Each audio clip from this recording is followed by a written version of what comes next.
Greetings, everyone. Thank you for joining us for this closing plenary of Sound System Outernational number 7, Sound Systems at the Crossroads, where we are privileged to host a conversation with Gabre Selassie of the Kingston Dub Club, followed by his sound system session, a special tribute to Augustus Pablo.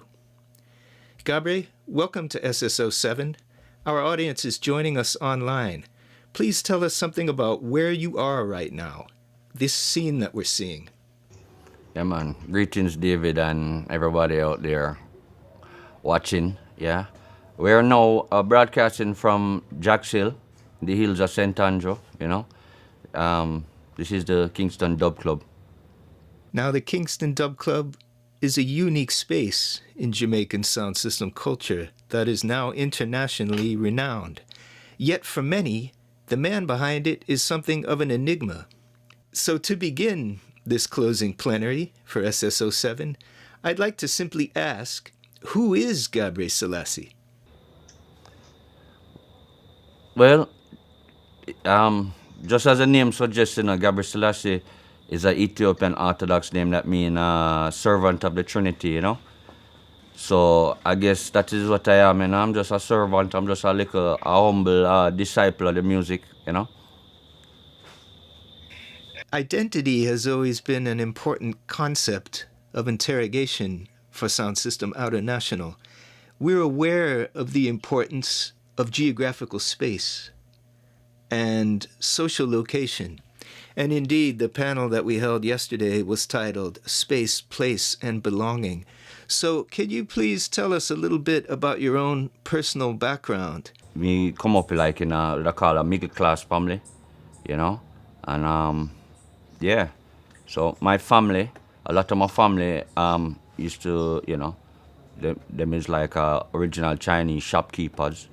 So, them that live downtown on top of them shop. So originally, that's where we hail from. Now in terms of I live many places over all over Jamaica, from Harbour View, Spanish Town, Halfway Tree, Orange Grove, different places, different times, Well, as a youth still, anywhere you go, you find joy, So when we deliver Harbour View, we had a lot of fun, and whichever community we went to, or we spend a lot of time, we got to make friends and things. We always keep the link in them community there, And sometimes we still have families and friends that live there, so we're always in them community there still, So, yeah. My grandmother is a red St. Elizabeth. One of my grandmothers is a red St. Elizabeth woman, Her father was a Scottish gentleman, and her mother was a black Jamaican woman. I'm curious to know about where and when did you become aware of sound system culture?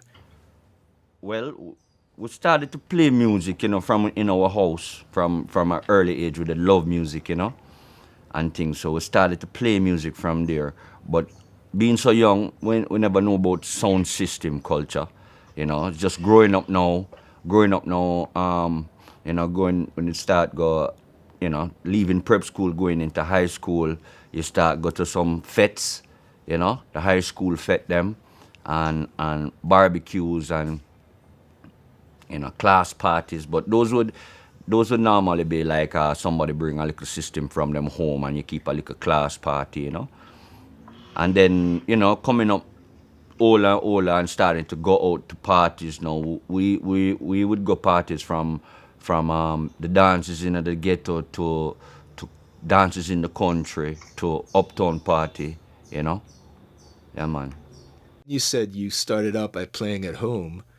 What kind of music were you playing? What were you playing it on? And was this just for you and your family, or were people in the neighborhood coming in for that? And this was strictly for me and my family. As a matter of fact, it was mainly for me, because I used to just come home from school. I used to want to rush home from school and just put on some records on the turntable, and you would just sit there, listen to music, memorize the music, I used to be interested in the album, the artwork on the album, on the albums, and the information on the sleeves, and I would just sit there and read them, read the lyrics, them thing there, you know. So this is music that your parents had? Yeah, definitely. And it was a variety of music, you know, from American R&B to American country to, you know, to Black American soul, White American soul, you know, jazz, roots music from Jamaica, ska, you know, variety, you know, funk, disco, yeah. You said when you got into high school years, then you started to attend dances in different locations, including dances in the downtown ghettos of Kingston, as well as country dances. Can you tell us a little bit about the difference between those two and whatever you can remember about any particular dance you might have attended in those days? All right. So when we really start, before actually being able to go to a dance, whether you were old enough or you have permission from your parents or whatever, you should listen dance cassette, you know. And them days, you know, them used to record the cassette them in the dance. You never used to get a live line-in feed or recorder. A man just bring a little tape recorder and just press record, so him get the in the dance kind of feeling. So we used to love listen that and picture ourselves in the dance till we start actually go to the dance. I mean, and we're talking about, you know, dances in the ghetto and thing. And boy, we go dance all over, you know, in every ghetto, cause we wasn't political or nothing, so we was just a youth who want to go and have fun, so wherever the party is, you know. But yeah, me remember me used to follow certain sounds still, you know, me used to follow GT, me have a sound named GT, me used to follow Stereo One with Lieutenant Stitchy and, you know, Ricky Stereo and Daddy Blue and them man, the Wolfman and them man, they used to follow Black Star, you know, Black Star from down in they call it Ellison Flats. Yes, the man say Black Star and Travelers, you know. And then later on, that those are the first sound me used to listen to, you know. And then you had Uptown sound, you know, that was downtown sound. You have Uptown sound we used to follow like Peacemaker, you know, Soul Sensation, you know, X plus X, Skull Bracers, you know, so many to mention. Colossus, you know. Were there differences between the downtown audiences, the uptown audiences, and in the countryside? What was different and what was the same? Well, definitely the music was different, you know, and you know, of course, it's like difference, you know, get up, it's people all over, you know, and the dance them nice and decent same way, but you don't know, ghetto man style different from uptown style, you know. I mean, you know, to really go into the differences between the two of them is really, you know, would be really a lot to ask. But generally, it was just the music. It was the music. I mean, it was a taking, you know.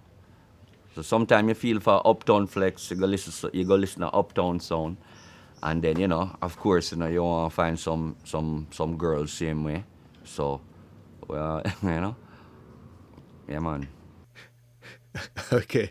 So you mentioned before that you would go to any dance in any area, and you noted that there is a strong political divide in Jamaica that forms barriers between neighborhoods, especially in Kingston, in the downtown ghetto areas.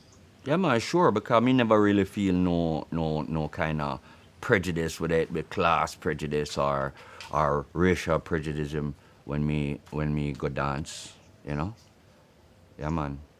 It was more like if you look too rough and you there in our uptown dance, them would have more kind of look on your way still, you know. You see me I say, you know. But when me normally go dance now, man, you know, very comfortable, you know. Okay. Now, the Kingston Dub Club itself is renowned for changing the Jamaican sound system scene during the last 15 plus years or so.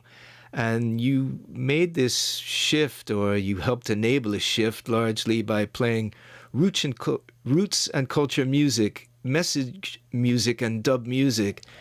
And that included music made by Europeans as well as Jamaicans. And that was during a time when hardcore dancehall really held sway.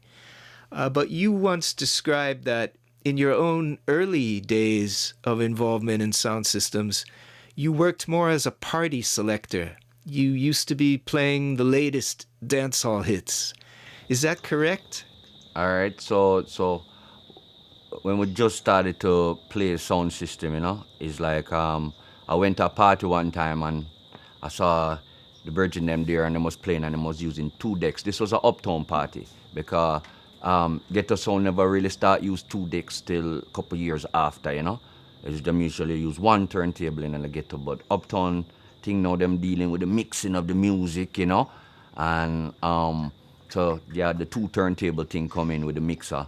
And I saw that one time when they were one party and I say, boy, when I like have one like that. I'ma go home and check a brethren that was with a sound system. And him tell me, say, the first thing you need is a console. I'ma say, console, what is that? Him say, the case for hold your turntable and the mixer, with a stand. Cause that's so them used to set it up them day, set up a stand and then you put your console upon it and thing. And that was the first move I make, I did have two turntable, belt drive turntable. They weren't professional, but we did have them there, and a little mixer. So, we go check a virgin who did have some carpentry knowledge and thing, and him help build up my first console. So just before me did have any amplifier and nothing, the first thing we build up was a console, and then we start read my people them home stereo system. So me da take a amp from over there, borrow a little equalizer. We used to borrow a lot of equipment them days too. People used to share equipment one time, and thing. And yeah, we just go dance and play, start play. Well, we never started out playing at the ghetto, but we did go to ghetto dance them. But it was mainly an uptown sound, playing the latest hits from disco to calypso to soca to dancehall music, and a little bit of roots and reggae, but very very little and very commercial. Uptown acceptable in the uptown space. What did you call the sound system at that time? Where was it based? And what year are we talking about? All right, so this is the sound is join Magina sound, my join up with a sound, right? I start work for a sound named Eclipse, and I used to select the dancehall of the day and the soul music of the day, and then my next brethren would come on when it was time to, cause we used to rotate the music, so you'd get like 45 minutes of funk, and then you get 45 minutes of dancehall, you get 45 minutes of an hour of soul. Those are the days when, man lock down woman on dance floor and them thing there, Not too much of that going on in the dance hall now. But yeah, so. And when was that? And then how long did you remain on that sound for? Okay, so that was just as we graduated from high school, As a matter of fact, no, it was before I graduated from high school, because I did actually play for my graduation dance too. So it was little before graduating fifth form, right? And I played with that sound for about 2 year, and then I did migrate and go Miami for a little bit for try to do some schooling. So I did hook up with a sound over there, so them did have their own equipment and everything, so I did just have my selection. So I just link up with that sound there, That sound there was called Music in Motion, and Slash Spinners. Them did play under two different names, So Spinners, they originally come from Jamaica, but them was a part of the whole, when people migrate from Jamaica in the 70s, there was a rush migration, so, that's them carry them sound, go to foreign with them, and them they play. Uptown sound again, same way, you know. Well, yeah, we were in the popular music of the day, so coming up from Yellow Man to, coming right up, to Lieutenant Stitchy and Red Dragon and so much of them, Admiral Bailey, Tiger coming right up, from and then, they had the earlier man them still, you still have the earlier man them like Louis Lepke and them man they too, But them there was more like ghetto style music, them music they never really used to play a uptown party, But yeah, And on the soul side of things? On the soul side of things, well, we play all soul music from all different eras, So we love from, whatever Walter Jackson and Barbara Streisand and Shirley Bassey, Hot Shy Light, Stylistics, Manhattans, Ray Goodman and Brown, them make ways there. Them man, George Benson, Teddy, the works, and things. Coming right up to more recent people like Freddie Jackson and same way, and Gregory Abbott and them kind of style too, coming right up, Okay, and so then when did you come back to Jamaica, and what did you do from there? We was actually back and forth from Jamaica and Miami them days. It was back and forth. So we did after a while we did start a sound in Jamaica now called is a next uptown sound called Legend, and with my partner David Muir, and he used to own a sound called Ambassadors. And what was happening was that his sound was very popular, and it started to sound like when he was 15, 16. I was saying while playing Legend now, at the top of the, when the sound was going good and a little hype they up on the sound, is I can just say a spiritual side of me kick in, I start go upon a little spiritual journey, personal spiritual journey, and Rastafari find I and I. And because of that, because of the vibes, because of the Rasta vibes now,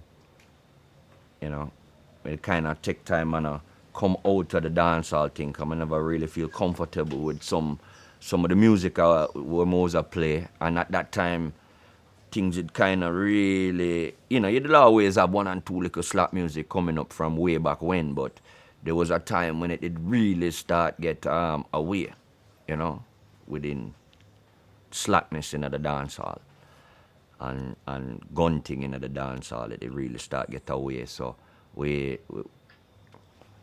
and at the same time, while coming out to that dance hall vibes, we're learning now about roots music that we'd never know before. You understand? And we started to learn how deep the roots really get, and how wide and how high the roots music really get, So we just slowly transitioned out of that. And because of that, the audience that I was playing for, they weren't interested in roots music or conscious music. So basically, we had to come out of that marketplace and we played on radio for a while too. We played on radio for a while, played on IRA FM for 2 years. Yeah, and still I develop roots and culture catalog and knowledge, and it just developed from there, Started to work with Augustus Pablo, and I'm teach enough more about the music and the production side of the music, the distribution side of the music, the whole rehearsal thing, and plus being a deep Rastaman too, enough spiritual teachings the same way, you know. So I just, yeah, so it's just continuous development. The development don't stop. We're still growing, you know. So you make it sound like when you embraced the Rastafari faith, it was a complete transformation. You had a change of name and focus that led on to many important things. And you just mentioned becoming involved with Augustus Pablo. And since the sound system session you're going to present later on is dedicated to the man himself, I'd like you to tell us a bit more about how you came to meet Pablo and what role you had on his sound system, Rockers International, as well as the input that you made to his recorded works. All right, well, before we met Pablo, I knew his brother Gat because of being a selector at that time. Say it was the days of records, so you buy records basically every week, sometime twice a week, and you comb out all the record stores. Them you start from downtown, come right up. You know how the record scene going in Jamaica, So you have the record stores downtown, come right up to Crossroad, come right up to the plaza. Them in a halfway tree, you have record store. So so we normally stop at Orange Street at Rockers Record Store. Never know, and this was way before the whole Rastafari vibes, So all I knew, and Pablo was, hardly at the record shop. So all these years I buying at Rockers record shop, me never see Pablo. All I just saw Gat, and me and Gat become good brethren in terms of like customer vibes, And it's years after now when I started to learn about Augustus Pablo, through getting a cassette and everything. I'm start listen to him and say, who is this? What is this? I'm start studying and learn about his whole production and thing. I went back to God now and said, Bridging, all them years, me I come here so for buy a record and me never know, this was Augustus Pablo record shop and him say, yeah, and thing, and them people, them humble and things. So from that now, I start asking for carry me go meet the man. Because he's a mystic man, He's not like, him not really out there in the public too tough. So I say, carry me go meet the man. And for about a year, I asked Gatti if carry me go meet Pablo. And it was Pablo's birthday. Around them same time, yeah. So it's fitting, Around them same time, Pablo's birthday. And him keep a dance at him yard. And time him live off Washington Boulevard. See? And God tell me, say, boy, I can come, So I go to dance there.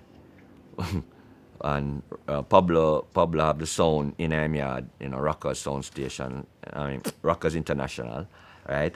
And him was selecting, and whole host of Rockers recording artists was there, from Spliffy Dan to Yami Bolo, and all the artists was there. Pablo select. And yeah, I met him that night, and me and him just click. The vibes just click, So if I say we started to go over theme house now, like, on a daily basis, and start to do some small engineering work for him, setting up rehearsal, because we used to do rehearsals from home, So every day is rehearsal, basically. If it's not rehearsal, it's studio. So we'd help him with the engineering part. So I was like a home engineer for him. That would line up the recording of the rehearsals and everything there. And getting the rehearsals together, calling the artists them in the morning and everything, and make sure everything is on spot, the chalice, the herb, everything, and yeah, and because the sound was at him yard, it's like every day, like after rehearsal, or we could have come back from studio, or we maybe have some recordings done and thing, and or some records release, and we turn on the sound and we start play. And then anytime I had like free time and I was at him house, I would have turned on the sound and start play it. And then I started to learn about now the whole UK scene. The whole UK scene, because Pablo did have a nice selection of UK selection, Jashaka selections, and the whole UK scene, Vivian Jones and thing. So we did start learn about the UK dub them time there. And remember one time Pablo get so tired of hearing the UK dub, him kind of actually even banned me from play any UK dub in the house, And him point to a box of records with some Treasure Island, some Studio One, and some, some scam music, rocksteady music, and him tell me so that was the only box I can play from. I never really in the whole lovers rock at that time, the car, man did a blaze fire them time, the man want to hear some spiritual, deep, revolutionary style music, So when him tell me to go learn about cables and hip tones and, some kind of music, But then, as I say, it's a great thing him do because it opened my mind, and, opened my cranium to different melodies and sounds and different sounds of productions and, and yeah, man. So I had to study it from the boxer for a while. So I started to love them music there after a while. I never had the taste for it at the time, scam music and them thing. I never really had a taste for it, but start getting deep with it. Okay, Yeah, so let's move on to talk about, you've spoken about you traveled to London. I think you said it was the year 2000, but you can tell me. we went to London for deal with some business for the label. At that time, Pablo had passed like shortly before. It was actually supposed to be a trip with Pablo too, but as him did pass, but I was still working with the company, with Gat, with Karen, the wife, and so I went to England to visit, to check out the dub scene that I've been hearing so much about, because Pablo first tell me about the dub club. Him rockers playing at the dub club already. You understand? Pablo himself select. Him played on Jayut sound. And I hear it was total pandemonium. I hear the cassette and I see some photos. I hear it was total pandemonium in the dub club. I hear people was hanging off the walls in the dub club for see Pablo select,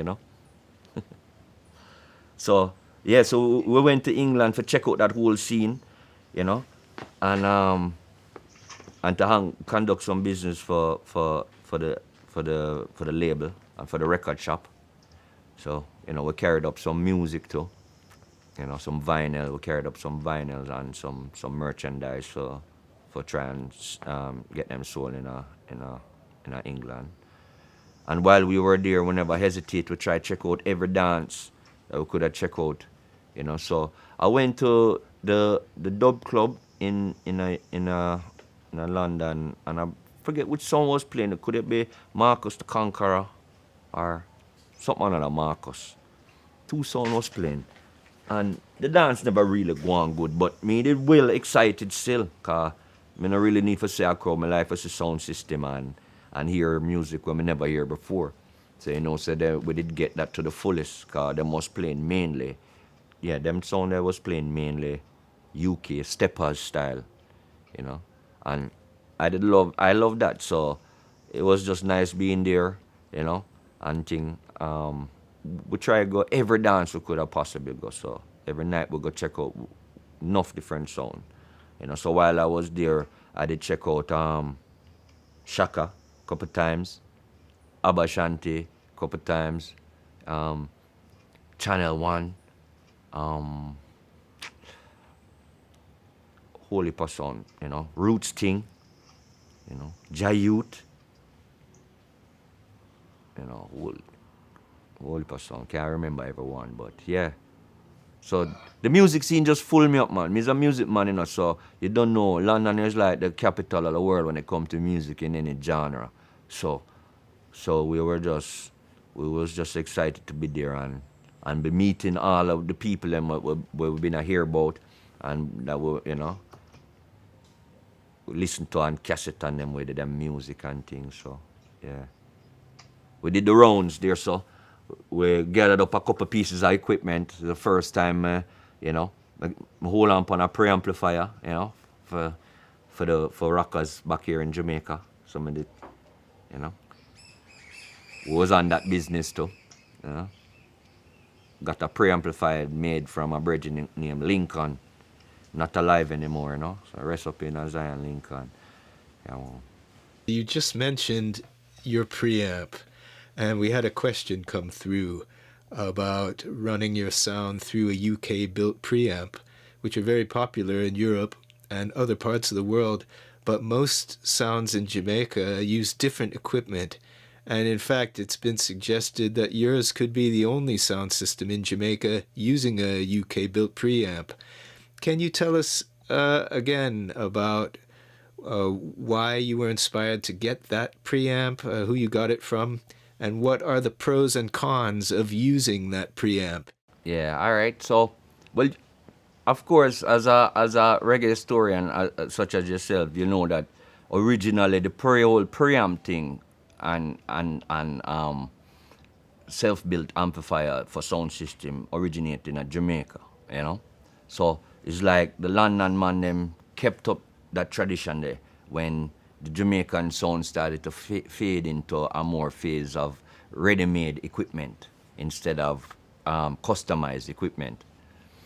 So being in London now and you know knowing about the sound system culture all over Europe and all over the world, you know, we always wanted a preamp for the many features that it had, as you mentioned, you know, and so when we went to London, we were really seeking out brethren called very popular preamp builder, Jatubbies, you know. So we were trying to hook up with Jatubbies who they want a Jatubbies preamp originally. But Jatubbies, because he's so popular and everybody want him him have a long waiting list. And, you know, you have to pay up front and, you know, wait months. And then, you know, but I kind of wanted to carry, I didn't want to wait, come back to Jamaica and have to be waiting on a engineer in a technician in a UK to build my amp and have to be calling and, you know, I never want to go through that scenario there. So I never want to join the waiting list, right? Anyway, I'm there on the road in London one day and out of the blue, I buck up Rust Disciples, right? Alright, bless up Rust Disciples, see? And Russ, you know, I did want to meet Russ too, cause I did, you know, listening to enough of Disciples music and thing, and know that them link up with Jashaka and thing, you know.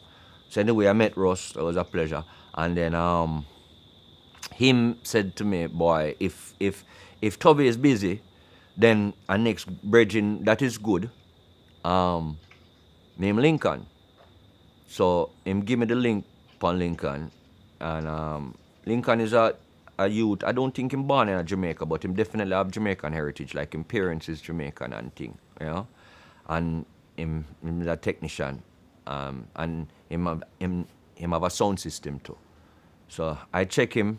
I was in London for about 2.5, 3 months, and in that time, you know, him levicate some time to ionize some I could have get. Cause him did really want to have a piece of his equipment in Jamaica that it means something to him, you know. So I'm putting in an effort for me get my preamp, you know. I'm gonna travel back with it in my hand. Trust me.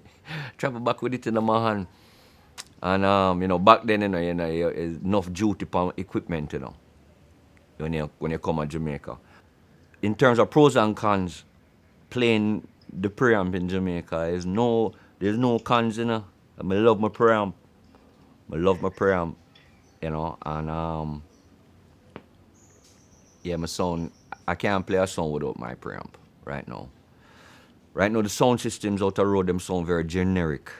You know. And all of them sound the same. Preamp make you know, the sound them sound unique. You know, and to how the man them tune it, every man tune the preamp different, you know. So me just tune it to my ears and niceness, you know, and I'm good. And I love it. Yeah. And in terms of fixing it now, we have some very capable engineers in Jamaica, and as long as the work is not nothing major. You know, Jamie's sound, him have a nice yellow preamp. You know, and I think him say him using that on him sound, his newly built Jamie's sound. You know, him tell me say him using that and also some custom built amp for him that he was using from the Jammies back in the 80s. You know. Yeah, and I know some other man have preamps here in Jamaica, you know, might not see them, you know, but a couple of them there, you know. You know, a Virgin have a Joe Red, and two Joe Red, you know, yeah. Okay, so this is an element that helped to make your sound system and what you're doing at Kingston Dub Club different sonically. And just before we move on to when you're going to tell us about Kingston Dub Club itself, just one related question about your speaker boxes, which again seem to be an unusual design. Our bass speakers them built from my brethren Ronnie Jarrett, master builder from out by Bull Bay, Wikiwaki, you know, and him build enough sound boxes. So we went to him. Him is a good friend, Augustus Pablo, to same way, you know. So he's been in the Rockers family, the Rockers, you know, the Rockers circuit for a long time. So we went to him, and basically we just I'd got some speakers from London too. That was popular with the sound man them. So I brought them here and I asked Ronnie to build some boxes for them. And the thing with Ronnie is him build original design boxes, you know. You can give Ronnie a downloaded acoustic thing there, map of a thing there, a box, and ask him to build it for you. Him create him own design, you know what I mean? Him have him own specs that him work with. So basically we build a box, and you know, him have an idea. It's really, I leave it up to him. Him is the speaker, the cabinet maker, you know. So him is, you know. So we build a speaker box and we listen it. We listen it for 2 days, 3 days, just bass alone, straight, just one box. And then we had to tweak it.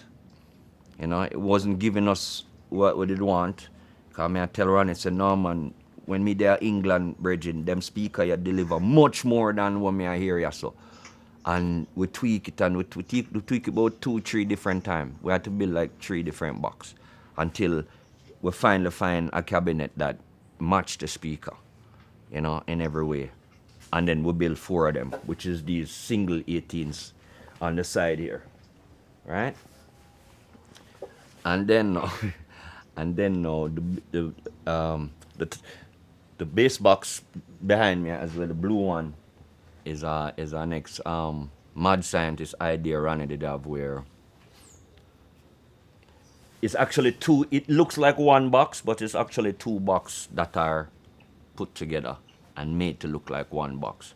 And in each of the boxes, 3 21-inch. So it's 6 21-inch in the bass cabinet behind me. Seeing? Ronnie built those two. And the top end box is built by a virgin called Arville Swaby, you know. He's not related to Pablo really, but you know, just funny that him work out to be somebody I work with, you know. Him work out a Greenwich farm and him build my top end boxes too. And again, you know, I leave the design mainly up to them. I basically tell them what I want and then work on something, and then we listen it, and then if we like it, we'll go with it, you know. Let's talk a little bit about, you come back from after visiting the Dub Club and being in those other dances in London, and then you start up the Kingston Dub Club.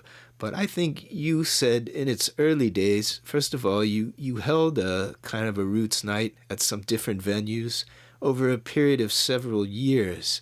And my recollection is that you said it kind of struggled to gain acceptance. Right now, Dub Club happened to be at my home. My home and Dub Club is now one. But originally, I never really thought of or visioned it that way, you know. 'Cause it's my house. never really want to open my home to the public, So we never thought of our house as being the home for Dub Club. So we had to go on the road and try to find venues that would be suitable to the kind of music that we're playing, So them would have to have a certain kind of ambience to them. Then now we find a place like that now. Then we have to kind of convince or persuade the owner or the manager to let us do a roots and culture night, So it was pretty much novel at that time, So, I mean, it was just nobody was doing that, So, yeah, we tried that, sow the seeds. We started to sow the seeds that way. The crowd was very small, the support was very small, but it was slowly growing because it wasn't a hype thing, It's a thing that it take time to grow, So those are just the days when we were sowing seeds, So we would have get a maximum of like 30 people, from 5 people to 30 people. It was very slow, and because of this reason now, the people that own these venues, they're business people. They want to make money, and the night not doing well for them. So therefore, I'm saying not working out for them. I have to try to find somewhere else. So that is why we kept on moving, for that sole purpose, for that sole reason. I mean, we kept moving. So we played at, there's a place called Weekends now, or I don't even think it's open, but the other day they had a place called Weekends on Constant Spring Road. Before it became Weekends, it was a place called Harry's Bar. And then, so we used to play at Harry's Bar every Thursday night. We started the Dub Club from there, you see me I say? And move from there. We'll go to another club more up Constant Spring Road, called the, is it the Colony Club, It wasn't going on well, so luckily I could, they needed a night. They didn't have anything to lose, so I went there. I tried. Crowd small again. That property actually sold. I went to Cable Hut, Bull Bay. I was playing out there weekly, and I don't know, some vibes that happened with the owner over there and some bad man in the area. So it's like them rushing upon them one time and them mob the place and loot the place, and a part of the sound system was included in the whole looting there. So they kind of get a slowdown, with the them the thief the sound basically. So that is slowed down for like a couple years, and then we start up back again, and we tried out by Bulby, out by Ronnie, Wiki Waki, same way, just down the road from Cable Hut. From there now, we went to Chelsea Hotel in a New Kingston, and we played in the parking lot. We played there for like 2 years until Chelsea Hotel sell. So that came to an end. And then that it kind of just slowed way up where that was concerned. We was working on radio still. We used to work on Best FM, so we was doing radio work. I'm playing at 1 and 2 little, selected parties, but no dub club, no weekly event. So my birthday came around, and I keep a little party at my house, and I had my sound system here. My brethren Luciano, saying bless up Luciano when you're there. Luci was here the night, and Luci said, boy, Gabre, that dub club thing that you normally keep out the road, why not keep it yourself? I said, boy, Luci, my house, and I never really think about that, It's like, I'm kind of cherish my privacy. You see me, I say so. But thinking about it and saying to myself, well, the overheads are low, being that is my house, and being my house, I call all the shots. I say start, I say stop. Nobody can, even if one person come, it doesn't matter. It's like I can gauge progress. I can take time water the young plant until it grew and bear fruit, you know. So yeah, because we had a total control in our place and thing, we started to keep it here, you know.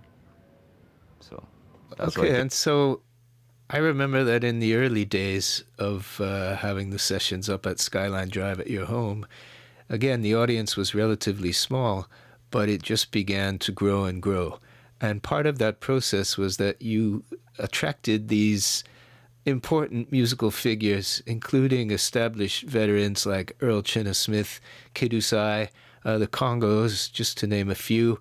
And then there was the emerging talent, artists like Chronix, Micah Shemaiah, and Janine, who said she was largely inspired to launch her own career after attending your sessions.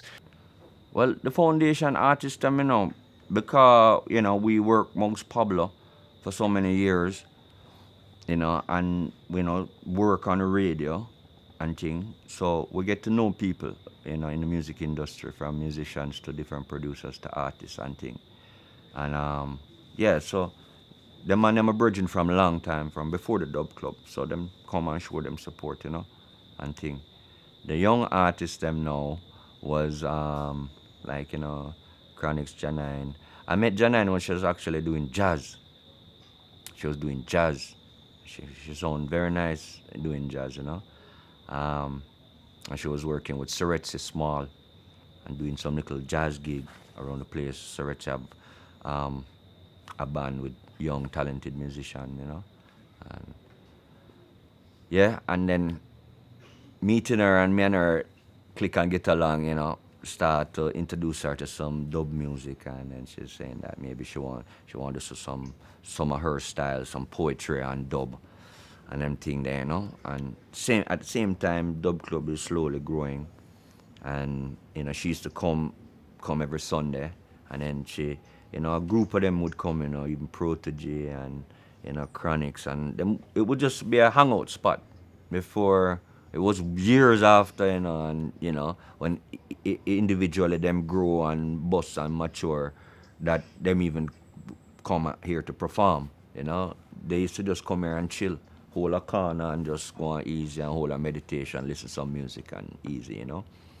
And yeah, that they kind of start a vibration to about the place, you know, cause people love to be where the artist them is, you know, and being young artist them, and you know, coming with that whole reggae revival kind of branding, and you know, the whole thing started to take up pace, and at the same time now it's like even there was a shift within even people them listening the art, the market, you know. In 2017, there was a situation where the police came, arrested you quite harshly. I believe you were pepper sprayed, and they shut the club down, allegedly for noise issues and or a lack of permit. That was really the first time that something like that ever played out to the level there where, you know, yeah, you know, a couple of times the security forces would come and say, listen, you know, whether we go overtime a little bit or maybe we pump in the bass a little bit, because I do remember I do live in a residential area.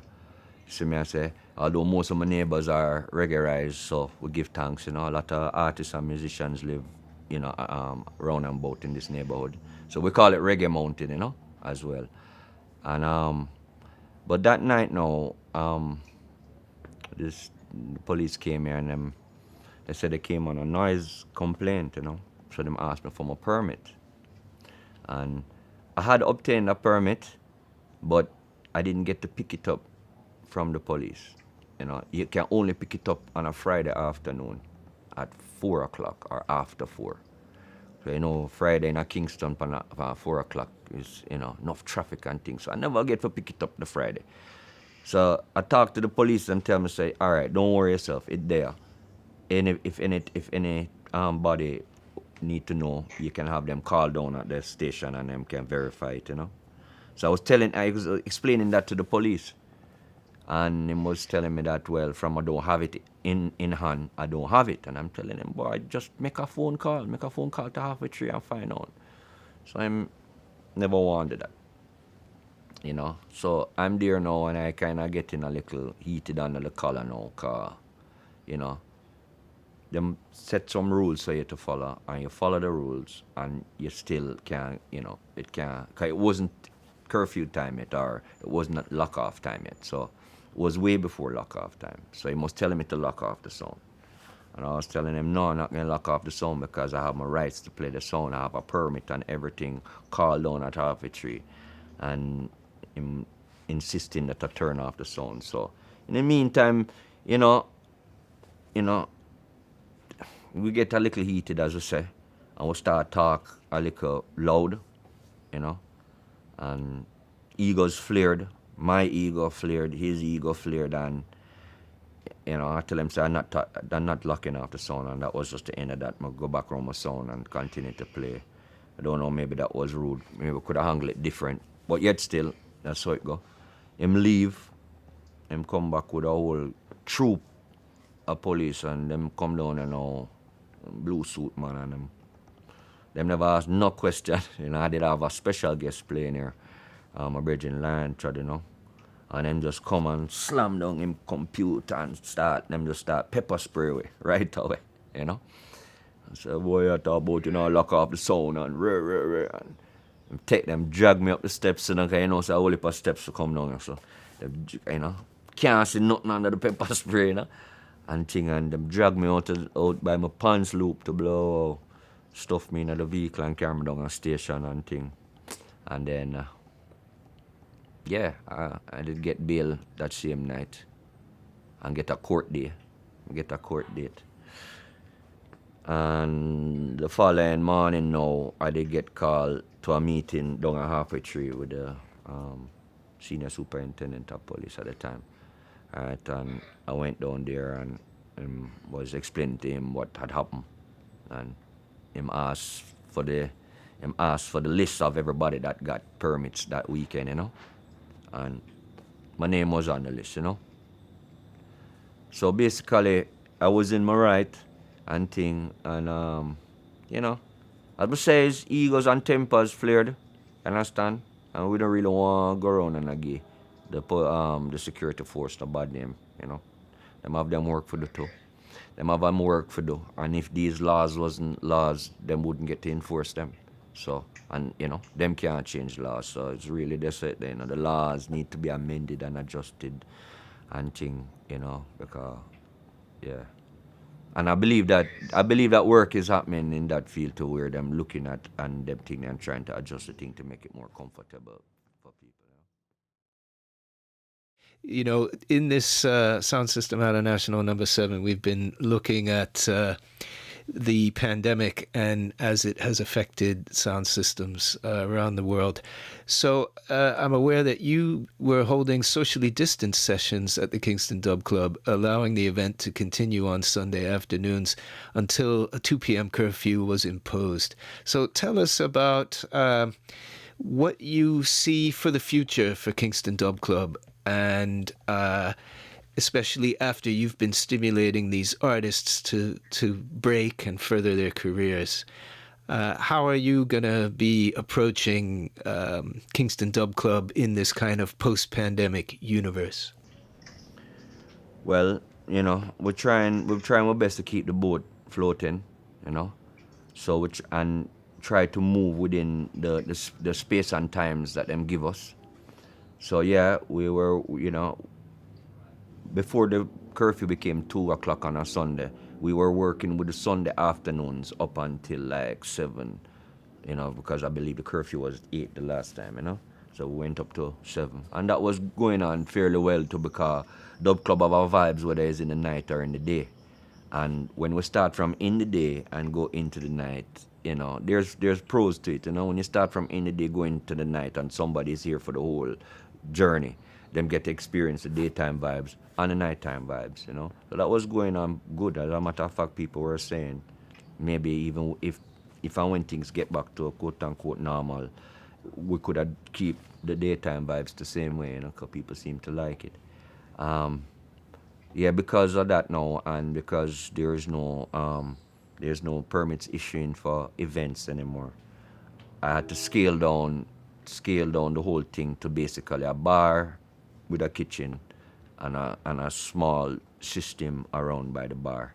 So I haven't throughout all, through most of the pandemic, I have not been playing this sound system that you see here behind me, So I have a smaller little sound set up by the bar, and that's what I've been using, and I'll be using it until, as I say, if and when them start to, issue permits certain way again, and if and when them, free up back the timing and thing, Thanks again, Gabre Selassie from Kingston Dub Club, for taking the time to share your knowledge and experience with us.